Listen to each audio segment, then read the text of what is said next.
Ladies and gentlemen, happy Sabbath, and again, welcome to Gachi's Command TV, the Tourist Man in Black Africa. Rigathi Gachagua was supposed to meet William Samoei Ruto at the Jomo Kenyatta International Airport after the president came from Kigali, Rwanda. But he was nowhere to be seen. The president was welcomed back by the Chief of Defense Forces, the Majority Leader, Kimani Ichung'wah, and Gachagua was nowhere to be seen because we also saw the CS Interior, Kithure Kindiki. Again, when William Samoei Ruto was leaving the country, his principal assistant, that is Rigathi Gachagua, was also expected to meet him or to escort him, to see him off at the airport. It never happened. Haikutokea. The man from Madeira has switched off his phone. And Kenyans are asking, where is Rigathi Gachagua? Is the man from Madeira, is the DP okay? Because unajua vile ambavyo tunamjua Gachagua sio mtu wa kunyamaza. Again, when Ugandan President Yoweri Kaguta Museveni came visiting, we saw Musalia Mudavadi going to welcome him, and Kenyans asked me questions. Eyebrows were raised. Then, when the same president, Yoweri Kaguta Museveni, was leaving the country, he was seen off by an unexpected guest. That is the opposition leader, Raila Amolo Odinga, and Kipchumba Murkomen. And Kenyans are asking many questions. Gachagua has missed 12 state functions, including the pass-out parade, including the tree planting session, including a meeting when William Samoei Ruto, sorry for mentioning Kenyatta, I love this guy too much, when he met the tea farmers, and many people are asking many questions. Is there trouble in paradise? What is happening, ladies and gentlemen? What is happening to Rigathi Gachagua? In this video, I want us to look at a number of issues which I strongly believe are very, very important, are going to form the basis of our discussion. Before I do that, ladies and gentlemen, it is also important to realize that NTV actually said a number of things about Rigathi Gachagua, and this also attracted a serious discussion online. Na watu wengi wameachwa wakiwa na maswali mengi. I want you to listen to NTV, msikie vile ambavyo walisema ndio tuangalie mambo kadhaa wa kadhaa. Listen to this, ladies and gentlemen. Kuagiza ndege ya kumsafirisha Gachagua hadi Bomet, ole wake, kwani inasemekana jibu kutoka kwa afisa mwandamizi wa jeshi la anga lilisema kwamba maagizo kutoka juu yalikuwa yamepiga marufuku ndege za jeshi kutumiwa na wanasiasa. Kisha juhudi za kupata ndege mbili za kiraia pia ziligonga mwamba baada ya umiliki wa ndege husika kusisitiza kwamba sharti wangepata malipo ya nauli kwanza kabla ya ndege kupigwa moto. Duru za kuaminika kutoka ofisi ya rais zinasema kwamba mvutano huo ulimsakama naibu rais aliyefoka kwa hasira kiasi cha kususia hafla nzima, ikiwemo ile ya bosi wake kule Murang'a. Gachagua pia hakuwepo katika mkutano wa ikulu wa Jumanne wakati Rais Ruto alipokutana na wenye viti na wakurugenzi wa KTDA, ambapo walikubaliana kufanya kazi na washikadau wa majani chai ili kushughulikia mizozo miongoni mwa washikadau.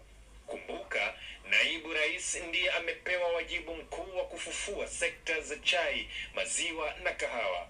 Kuziba pengo la naibu wake, rais alimwagiza mkuu wa utumishi wa umma kushika hatamu katika suala hilo. Siku hiyo, Gachagua ambaye pia alipewa jukumu la kuratibu mazungumzo ya ushirikiano wa kimataifa alikosa mkutano wa wanadiplomasia wa Umoja wa Ulaya. Naibu rais hakuwepo kwenye sherehe za mahafali wa KDF Eldoret Jumatano, na wakati Rais Museveni wa Uganda alipoondoka, aliagwa na waziri wa uchukuzi Kipchumba Murkomen na kubali usikubali, kinara wa upinzani So, ladies and gentlemen, is this what we call sweet revenge?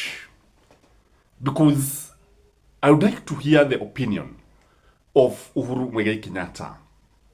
Because Uhuru Muigai Kenyatta must be smiling wherever he is. Because when you look at what is happening in our country, historia inajirudia. History is fond of repeating itself. And now, it is Rigathi Gachagua and William Samoei Ruto. Now, it is the difference now that I imagine between Rigathi Gachagua and William Samoei Ruto. And these differences are very serious. And again, when you look at it, you see, Kenyans need to ask themselves hard questions. And it is these questions that I want us to analyze, maybe so that we can see what is happening here. The first question that Kenyans should ask themselves is Gachagua trying to distract Kenyans from the finance bill 2024? Could Gachagua be working with William Samoei Ruto deliberately? Because Kenyans are very, very angry, so that they can be distracted from what is happening. Taxations, name it. Najua wanasiasa ni watu ambao wana mambo fulani fulani. The second question that Kenyans need to ask themselves is the difference between Rigathi Gachagua being caused by Raila Ruto soft handshake. Because from all angles, William Samoei Ruto and Raila Amolo Odinga are working together. They are working together. Just like Uhuru Muigai Kenyatta chose to work with Raila Amolo Odinga, it looked like William Samoei Ruto was also a good student. It means that he's trying to use Raila Amolo Odinga to ensure his survival. Because without the support of Raila Amolo Odinga, I don't think William Samoei Ruto can survive in the first, even in the first term. He can easily be impeached. Because if Rigathi is able to mobilize the people of the mountain and they work with Wale wa Azimio, William Samoei Ruto would be sent home in the morning and Rigathi Gachagua would smile all the way to State House. So is this the game plan? The other question that Kenyans need to ask, and I think this is the major cause of this serious conflict, the scrabble for Mount Kenya votes is in earnest. The control of Mount Kenya is now slipping out of William Samoei Ruto, and we saw it in Limuru 3 yesterday, and it is very clear as daylight kwamba William Samoei Ruto has lost the support of the people of the mountain. And Rigathi Gachagua maybe is the one who is being blamed. Who is to blame, ladies and gentlemen, if I may ask you? Ni nani ambaye anafaa kulaumiwa? Because if you ask me, William Samoei Ruto is the one to be blamed because of the way he betrayed the people of the mountain.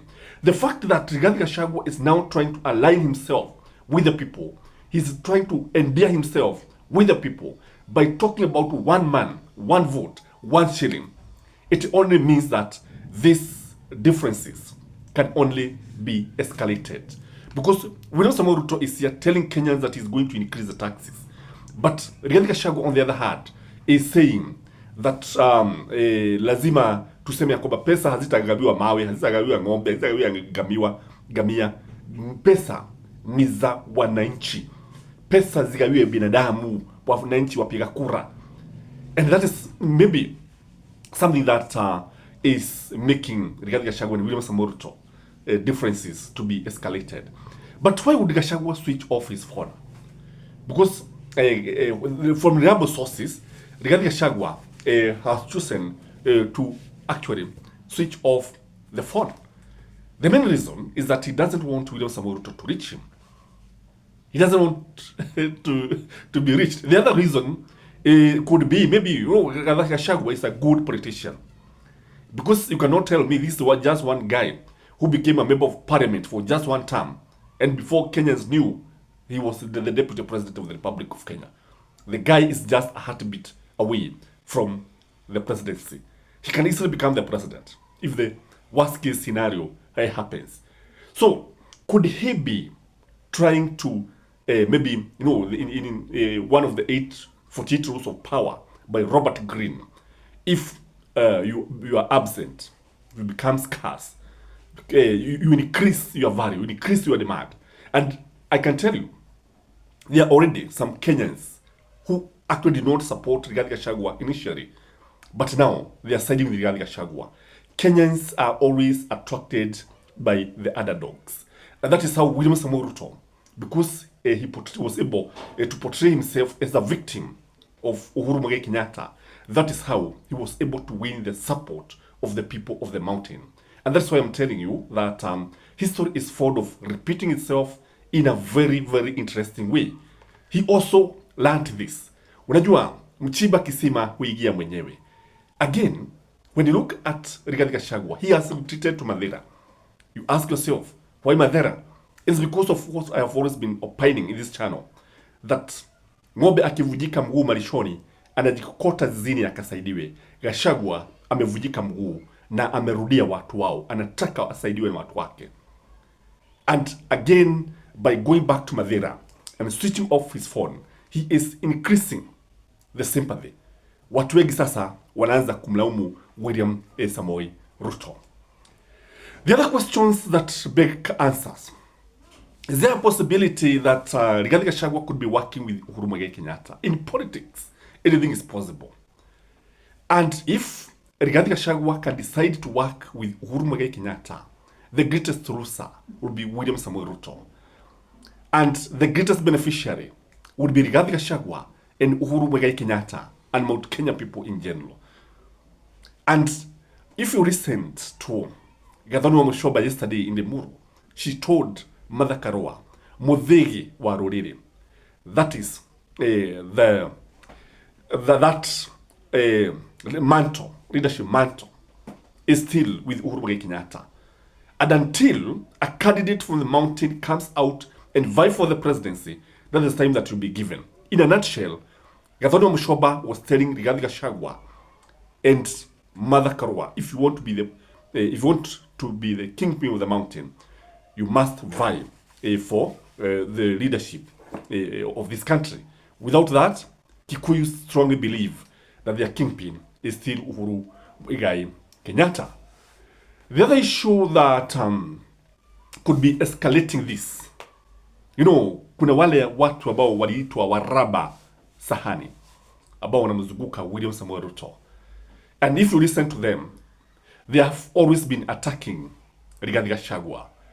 And on national TV, they have been undermining Rigathi Gachagua. They don't mince words. Some of them have been transversing the country, using military choppers from one place to the other. Others are seen to be using the president's jets.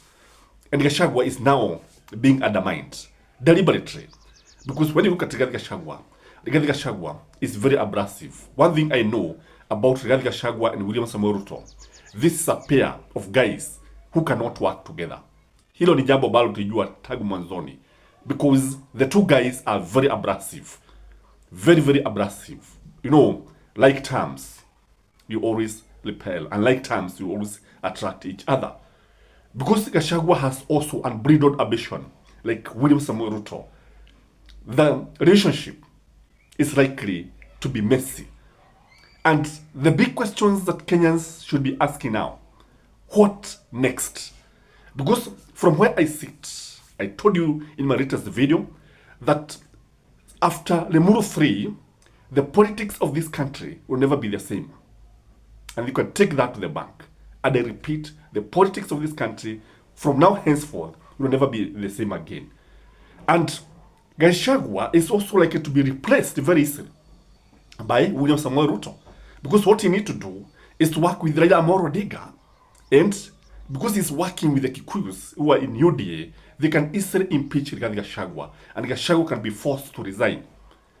After that, William Samoei Ruto would appoint somebody like Dede Nyoro, because I'm sure he won't work with Dede Nyoro, if not Musalia Mudavadi.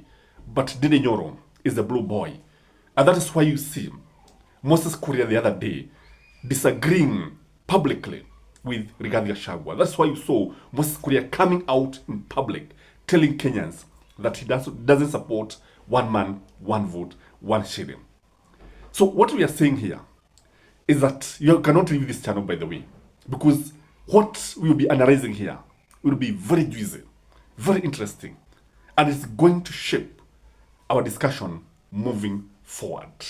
I don't know what you think, but from where I sit, Gachagua na William Samuel Ruto sasa wanategana kama Avi na Bigu. From where I sit, history is repeating itself in a very, very interesting way. Letu ni macho. Najua macho hayana pazia. Sisi tutazidi kuangalia, tutazidi kushangilia vita vya panzi, furaha ya kuguru. The big question, where is the opposition? Because now they have all the chances to take advantage of the vacuum, because already there is a vacuum. So opposition should actually come up with strategies that is going to endear itself to the voters such that they can easily win the 2027 general election. I've always opined in this channel that it is very easy to defeat William Samoei Ruto in 2027. At no other time in history has an opposition party been granted an opportunity. But the question is, are they going to grab this opportunity? Where are they? Because from the look of things, Raila and Ruto will continue working together. That is my take, ladies and gentlemen. I ask you just one thing. Please like this video, share this video, leave a comment, and have a blessed Saturday. Bye-bye.